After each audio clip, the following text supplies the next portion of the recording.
In this video, I'm going to show you how you can permanently disable TradingOcta app notifications. If you're getting a lot of alerts from this app and you wish to put a permanent end to this, it's pretty simple.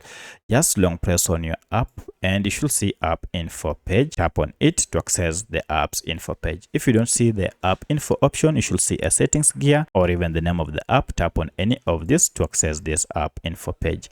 At this point, you need to go to permission section, and under permission you can see the last option is notifications.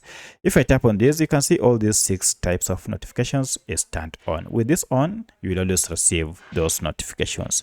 To disable all of them, just toggle off show notifications, and this will disable all the other types of notifications that you are receiving and shut the current notifications. So that's how you can permanently disable notifications from TradingOcta app. If you have any other question, kindly let me know in the comment section. Otherwise, thanks for watching and let's meet in the next video.